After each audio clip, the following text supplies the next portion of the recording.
Pouvez-vous nous parler de l'un de vos livres ? J'ai écrit mon livre par petites touches, comment dirais-je. Et le livre est un peu romancé. La forme du livre est un peu romancée, mais qui vient de la réalité et qui parle de mon identité d'Algérienne, c'est-à-dire entre l'Algérie et la France, d'être finalement de nulle part. Et je raconte l'histoire d'une femme de ménage et avec tous ses déboires et tout ce qu'elle peut rencontrer comme situation difficile. Elle parle de la famille, du père, de la mère et aussi des relations tumultueuses que peut rencontrer le personnage qui s'appelle Kahina. Avez-vous d'autres passions que l'écriture ? Oui, j'ai d'autres passions que l'écriture. J'avais comme passion la musique, mais je l'ai arrêtée. Mais ceci dit, j'aimais beaucoup la musique arabo-andalouse que j'ai appris à l'âge de 21 à 22 ans parce que mon père me l'avait interdit. C'était pas bien pour une fille de faire de la musique, mais j'ai exercé cette passion pendant 15 ans. Aujourd'hui, j'aime plus que tout l'écriture. À quel moment de votre vie avez-vous commencé à écrire et qu'est-ce que cela vous apporte ? Eh bien, j'ai écrit déjà lorsque j'étais petite, au fond de la classe, alors que j'étais en échec scolaire. Je me réfugiais dans le monde de l'écriture et je m'étais inventé des personnages que j'avais écrits comme ça, décrits comme ça, en vrac, et que j'ai réutilisé d'ailleurs bien des années plus tard dans un premier livre qui s'appelle Journal nationalité immigrée, et puis dans le deuxième que je vous présente aujourd'hui, qui est une femme de ménage particulière.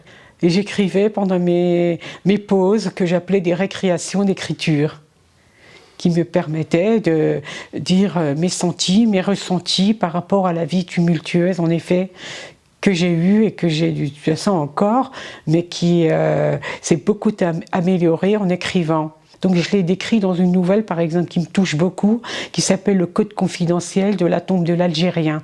Algérien. Du coup, je me suis mise à écrire pour extirper toute cette douleur, toute cette immense souffrance qu'aussi de nombreux immigrés ne peuvent pas écrire, en l'occurrence les Chibani. Combien de temps consacrez-vous à l'écriture ? C'est relatif, c'est selon mes états d'âme.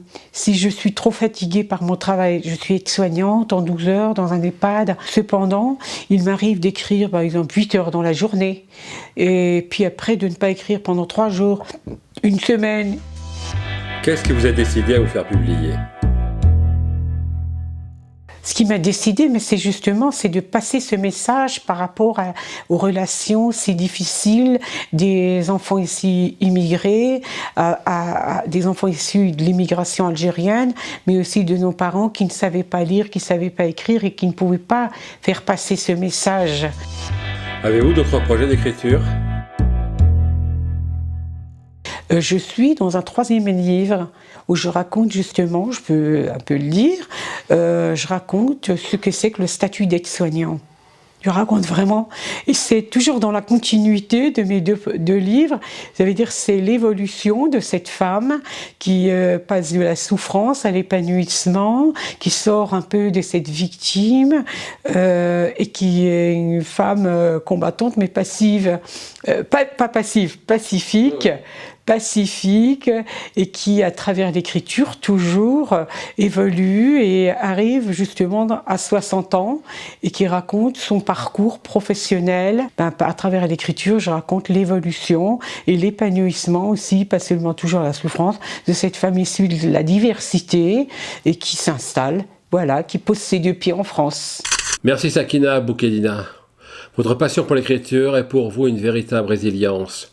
Nous vous souhaitons d'évoluer comme vous le faites à travers d'autres ouvrages et d'éclairer vos lecteurs par l'intermédiaire de vos diverses analyses sur les croisements culturels.